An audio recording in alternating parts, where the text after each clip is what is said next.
3 সেকেন্ডে স্ক্রল করা আজকালকার মানুষজন কিভাবে জানবে খবরের প্রথম পৃষ্ঠার মূল্য?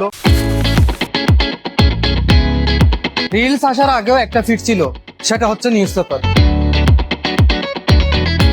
এখানেও কিন্তু অ্যালগরিদম ছিল, যারা দেশ বুঝতে চাইতো তারা চলে যেত নিউজ ফিডে। আমার মতো যারা তারা শুধু চলে যেতাম স্পোর্টস সেকশনে। ব্র্যান্ড কোলাবোরেশন নামক কনসেপ্টটাও কিন্তু এই খবরের কাগজ থেকে এসেছে। এখানেও ছিল প্রথম পৃষ্ঠায় হোক বাড়তি খবর, লাইন নাম্বার 8, পেজ নাম্বার 3-এ। মানে ক্লিকবেট না, এখানে কৌতূহলজনিত কিছু ছিল। নতুন কাগজের গন্ধ সকালবেলা এবং সন্ধ্যাবেলা হতো, এটাই রুটির মোড়ক। মাসে চলে যেত সেই আবার কাগজ বিক্রেতার কাছে। আজ আমরা স্ক্রল করি, তখন মানুষ পড়তো। আজ আমরা রিফ্রেশ করি, তখন মানুষ অপেক্ষা করতো পরের একটা সকালের জন্য। প্রশ্নটা কাগজ বনাম স্ক্রিন না, প্রশ্নটা হলো আমরা কি আগের মতো সেই অ্যাটেনশনটা ধরে রাখতে পারি? তাই তোমাদেরকে বলতেছি, স্ক্রল করার আগে একবার থামো।